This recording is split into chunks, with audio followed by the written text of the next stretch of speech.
जैसे ही सूची ने ऋषियों से कहा कि कलयुग में पापी से पापी भी कथा को सुन ले तो 7 जन्मों के पापों से मुक्त होकर भोलेनाथ की कृपा हो जाएगी।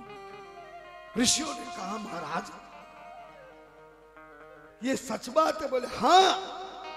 तो बोले कलयुग के भक्तों के लिए कोई ऐसा उदाहरण दीजिए जिस पापी ने कलयुग में कथा सुनी हो और उस पापी को शिव जी की कृपा हो गई। व्यास जी के शिष्य सूत जी महाराज ने कहा ऋषियों एक नहीं 2 उदाहरण है। एक पुरुष का है, किरात नगर में देवराज नाम का एक ब्राह्मण रहता था। हाथ जोड़िए, ये दोनों कथाएं सुनोगे ना तब शिव पुराण की कथा का फल मिलेगा।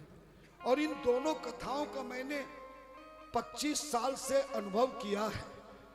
अगर आपकी जिंदगी में कभी मन परेशान हो जाए, घर में कोई काम ना बन पाए, कोई बैठे ठाले मुसीबत आ जाए, कहीं किसी चक्कर में फंस जाए, कोई साथ ना दे पाए, तो पुरुष वाली कथा को ध्यान से सुन करके और जाकर के घर में नोट कर लेना। मेरी माता बहन बेटियां भी घर में जाके जो औरत की कथा सुनाऊंगा 2 मिनट की कथा है, दोनों 2-2 मिनट की। अगर पुरुष जाके घर में लिख लेगा और कभी उसकी जिंदगी में परेशानी आवे तो सोमवार के दिन शाम के समय तांबे के लोटे में जल भर के ले जाना, मिट्टी के नए दीपक में रुई की फूल बत्ती लगाकर, देसी घी भरकर, एक माचिस लेकर, ये 3 चीजें सोमवार के शाम के समय जाना। कौन से समय जाओगे और कितनी चीज ले जाओगे? एक तांबे के लोटे में पानी भर के, जल भर के, एक दीपक घी का, और तीसरा माचिस।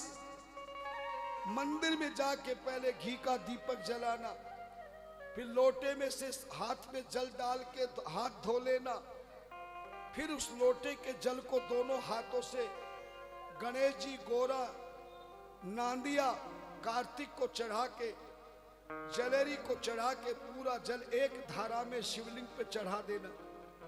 फिर बैठ जाना, पर बैठने के लिए गर्म आसन ले जाना, उत्तर दिशा की ओर मुंह कर लेना। पुरुष हो तो पुरुष की कथा शिव पुराण की जो अब सुना रहा हूं, और नारी हो, शादीशुदा हो, बिना शादीशुदा हो, छोटी हो, बड़ी हो, किसी जाति की हो, ये कथा किसी से सुन ले या खुद सुन ले, खुद ही पढ़ ले, इसलिए दोनों कथा लिख लेना। पहली कथा सूत जी महाराज ऋषियों को बता रहे कि कलयुग में पापी से पापी भी शिव पुराण की कथा से कैसे कल्याण हो गया। किरात नगर में दुराचारी देवराज नाम का ब्राह्मण बचपन से गलत आदत में पड़ गया। लोगों को तलवार लेके जंगल में जाके मार देता था, उनका धन लूट लेता था, जिंदगी भर यही काम किया। एक बार देवराज ने मदिरा पान किया, शराब पी और नशे में इतना धुत हो गया, एक तालाब के पानी के तालाब के किनारे पे बेहोश होके गिर गया। उसी तालाब पे पास में रहने वाली एक वैश्या जो अपना शरीर बेचती थी, नाच गान करके लोगों को ठगती थी, वो उस तालाब के पास में अपने लोगों के साथ में जा रही थी। देवराज को देख के पहचान गई, ये वही देवराज है जिससे सारे लोग डरते हैं। ये लोगों को मार मार के धन इकट्ठा कर लिया है, क्यों ना इसको अपने चंगुल में फंसाकर इसका धन छीन लूं। ऐसा सोचकर उस सुभगा नाम की, शोभावती नाम की वैश्या ने अपने लोगों से शराब के नशे में पड़े देवराज ब्राह्मण को उठाकर कोठे में ले गई। सुबह जैसे होश आया, 16 श्रृंगार करके खड़ी हो गई और नारी चरित्र के रूप में देवराज को ऐसा मोहित किया कि देवराज ने उसके साथ शादी कर ली। और धीरे धीरे उस वैश्या ने देवराज से सारी जायदाद, जमीन, जेवर सब अपने नाम करा लिया। और जब सब कुछ नाम हो गया और देवराज का शरीर बेकार हो गया, बुढ़ापा आ गया, तब जाकर देवराज को अपने कोठे से ठोकर मार के वैश्या ने निकाल दिया। सारी जिंदगी देवराज लोगों को मार मार के धन इकट्ठा करना, शराब पीना, जुआ खेलना, लोगों को दुखी करना, यही पाप कमाया। मगर जब नजदीक बुढ़ापा आया, अब देवराज की कुछ समझ में आया कि मैंने जिंदगी में कुछ नहीं पाया।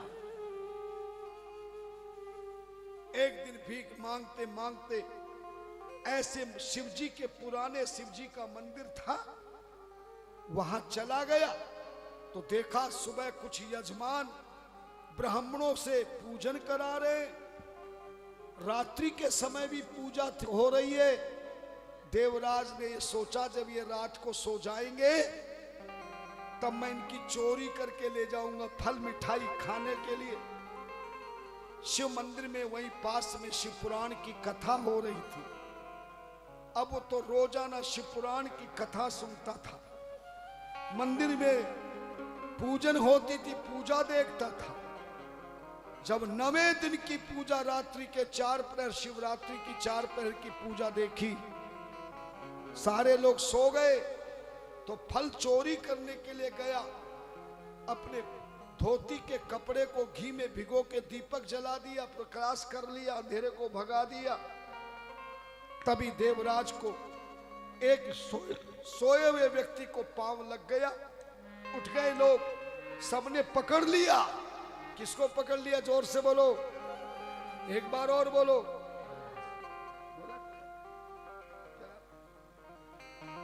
देवराज को पकड़ लिया, खूब मारा, इतना मारा कि बुखार हो गया। और कुछ महीनों के बाद देवराज मर गया। जिंदगी में पाप किए थे, यम के दूत लेने आए, मगर तभी शिव के गण भी महाराज विमान लेकर पहुंच गए। यम के दूतों ने कहा तो पापी है, जिंदगी में पाप किया, तुम कैसे विमान लेके आए हो? यम के दूतों ने से कहा, शिव गणों ने तुम्हारा कथन ठीक है, पर मरने से पहले इसने एक ऐसा काम कर लिया है कि इसके कई जन्मों के पाप समाप्त हो गए हैं। ध्यान देना, शिवेति नाम दावाग्ने महापातक पर्वतः भस्मी भवंतनाया सा सत्यम सत्यम न संशय। ध्यान देना, शिव पुराण, शिव का नाम एक ऐसी अग्नि की चिंगारी है जो सूखे पूरे जंगल की लकड़ियों को जला के भस्म कर देती है। लकड़ियों को भस्म एक चिंगारी करती है ना, ऐसे शिव पुराण भी सारे पापों को भस्म करती है। ये पवित्र हो गया। तुरंत देवराज को विमान पर बिठा के शिवजी के लोक में ले गए और शिवजी ने उस देवराज को अपना गण बना लिया। क्या बनाया? गण।